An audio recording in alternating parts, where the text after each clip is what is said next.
Shalom Aleichem, on est dans Tomer Devorah, il nous a dit le Rav qu'il y a des médicaments à prendre selon les midot. Il faut savoir, il y en a des gens qui sont très malades, gravement. Il y en a qui sont moins malades. Il y en a qui sont, oh Hachem, ils sont doucement, ils sont plus guéris que les autres. Mais il faut savoir quelle sorte de pansement, il nous dit le Rav, quelle sorte de médicament pour s'améliorer, mais Hachem, avoir une refoua shlema dans les midot, dans les qualités, dans les défauts. Ici, par exemple, il dit ici, par exemple, le bonhomme, lui, il a la gava. On est tous orgueilleux, un plus que l'autre. Aval, c'est sûr et certain qu'un homme, il faute dans la vie. Il a fauté. Il veut maintenant s'approcher vers Akadosh Baruch Hu. Il faut savoir qu'est-ce qui se passe. Pourquoi l'homme, lui, ne comprend pas. Il y a des questions dans la vie qui se posent. Et des fois, comme il tourne une page, les questions, ils peuvent se passer comme ça. Il ne s'arrête pas. Il s'éloigne d'Akadosh Baruch Hu, parce que les fautes, c'est ça qui font que le bonhomme, il est loin d'Akadosh Baruch Hu. Pour se rapprocher, ou par exemple, pour éviter qu'après 120 ans, là-bas, il va payer, c'est mieux de payer ici. Alors maintenant, le bonhomme, il peut se réveiller, 40 ans, 50 ans, 60 ans. Il dit, qu'est-ce que je vais payer en haut? Qu'est-ce que j'ai fait? Des fois, il y a des choses de carette, il y a des avérotes de carette, et des avérotes de lave. Pourquoi payer en haut après 120 ans? Paye ici. Comment tu peux? Alors, il y a des gens qui veulent se réveiller. Et là, il veut se rapprocher. Comme il dit David Melech, El ni el kirvat Hashem. J'ai rien qu'une chose, c'est de se rapprocher vers Akadosh Baruch Hu. Alors maintenant, il veut se rapprocher et il veut se corriger. Alors, il y en a, qu'est-ce qu'ils font? Ils font des tikkunim. Tikkunim.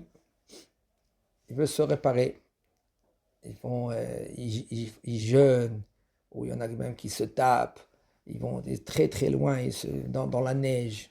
Ils font des gigoulés sheleg, etc. Comme le Harizal il a dit. Ah ben, c'est un homme qui étudie la Torah. Il n'y a pas mieux que cela. Ça c'est un. Deux.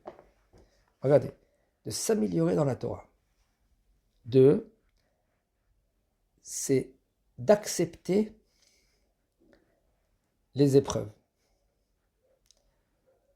Les gens qui te grondent. Les gens qui ils parlent mal vers toi, de accepter le fait que le bonhomme, qu'il est en face de toi, peu importe, des fois des enfants, des fois ta femme, des fois tous, peu importe, ils viennent, ils t'insultent, ils te parlent de travers. C'est vrai que selon ton kavod, tu ne mérites pas. Aval, il dit le Rav, pour effacer les fautes, il n'y a pas mieux que cela. Qu'est-ce que tu veux que quoi, Chaz v'Shalom, de faire après des jeunes contre des jeunes, et des fois le bonhomme, on ne peut pas tenir. C'est pas mieux, comme il dit le Rav Ashnia, le deuxième. Shiargil Marshavato. Regardez, dans la pensée déjà. Lirot Biziono. Dans la pensée, de voir le fait qu'on te néglige. Déjà en premier dans la pensée, il faut qu'un homme il s'habitue qu'on te néglige. T'as vu comment il m'a parlé celui-là? T'as vu celui-là, il m'a doublé je faisais la queue, il m'a doublé. Regardez, pareil que ça encore. Aussi maintenant, il me manque de respect. Et t'as vu celui-là, t'as vu celle-là, t'as vu maman, son père, sa mère, son beau-frère, sa soeur, son copain. Veyoma.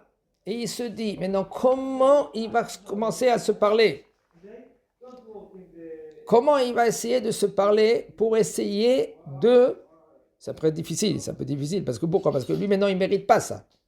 Mais comment maintenant lui, pour accepter les épreuves? Veyoma, imeyot shebne adam enam yodim, et griruti. La majorité des gens, ils ne savent pas qui moi je suis. Qui moi je suis? Rien. Regarde combien de fautes je fais. Regarde comment je me comporte. Regarde, etc., etc. Moi, je sais qui moi je suis vraiment. Mali mise vechiani eni makir ba'atzmi shani nivze bekach ou bekach.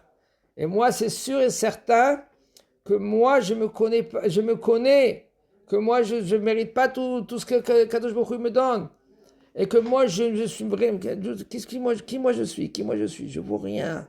Et lui, il faut qu'il se parle de temps en temps. Maintenant, entre parenthèses, je dis que le bonhomme, lui, il faut qu'il fait très attention à cela. Parce que si maintenant il va parler, et il va se dire qui moi je suis tout le temps, et le bonhomme il n'est pas en joie, ça commence même pas. Il faut qu'il est dans la joie, il faut qu'il comprenne que lui, qui Baruch Hashem, il est en bonne santé, il est dans la joie, il est bien. Et puisqu'il est bien et il est dans la joie, alors là, il peut, Bezat Hashem, faire qu'est-ce que le Rav nous dit. Ah ben, s'il n'est pas dans la joie, si le bonhomme, lui, ça ne commence pas chez lui, la joie, alors il ne peut pas faire qu'est-ce qu'il dit le Rav. Parce que c'est sûr qu'il va tomber dans le yiouch. Il va tomber maintenant dans le fait que maintenant qu'il vraiment après, il peut tomber après grave. Alors maintenant, qu'est-ce que je dis maintenant? Qu'est-ce que le Rav il parle? Il parle que lui, que c'est bon, il est en bonne santé. Bonne santé, on parle maintenant qu'il est dans la simcha. Il peut se parler comme ça. Ah ben, sinon, un homme, je pense que c'est dangereux ça. Regardez, même les paroles des Rishonim, même les paroles des Gdolei Hador, quand ils parlent, il faut prendre à la lettre, mais il faut apprendre comment apprendre. Parce qu'un homme, maintenant, il commence à se parler, il dit qui moi je suis, je vaux rien, je suis. Et moi, tu sais, qu'est-ce que j'ai fait, qu'est-ce que j'ai pas fait, les fautes que j'ai fait. Il peut tomber chassichement dans le yiouch. Il peut tomber maintenant, après, dans le Shemishmor. Ça, c'est grave, ça, c'est pas bien. Alors maintenant, regarde, si maintenant, Baruch Hashem, tu es en bonne santé. Bonne santé, on parle maintenant, tu es dans la simcha. Et puisque tu es dans la simcha, et tu te dis, qui moi je suis, Riani et Makir, c'est sûr que moi je me connais, comment je suis négligent, maman, je suis mal. Regarde qui moi je suis, regarde, je mange. Sans manger, je ne vaux rien. Sans y aller, excusez-moi, Ken, y aller aux toilettes, regarde, d'où ça vient, qu'est-ce que ça sort? Je ne suis pas un ange encore, je suis loin d'être un ange. Et lui, il se parle doucement, doucement, il pense comme ça au moins. Et tout cela, le temps que lui qui va arriver, que à ses yeux, il se néglige. Il est répugnant, il vaut rien, comme les Gdolim, comment il parlait. On va dire une fois, sans faire attention, il a cru que le micro il était éteint. Et voilà que lui, on l'a entendu que lui il dit kalb, moi je suis un chien. C'est pour cela, un homme, il faut qu'il comprenne que il est vraiment à ses yeux, très, très, très répugnant. C'est ça le Enyan. Et là, il peut commencer après. Et ça, quand lui, il arrive à ce niveau-là, quand lui, il arrive à un niveau de connaître que lui, il est rien à ses yeux, et là, quand il va entendre des gens qui parlent, là, il va arriver, Bezat Hashem, à accepter que les gens, ils vont le négliger. Mais là, quand il va accepter, quand les gens ils vont le négliger, là, ça va être une kapara pour lui. Et cette kapara, c'est encore mieux que tout, que les sigoufim, que de faire des ta'aniot, de payer des fois des fortunes pour faire de kaparot, etc., etc. Accepte. C'est vrai, c'est difficile que tu n'aies rien dans ce monde-là. Mais là, tu peux arriver à des niveaux très hauts. Hazak Baruch.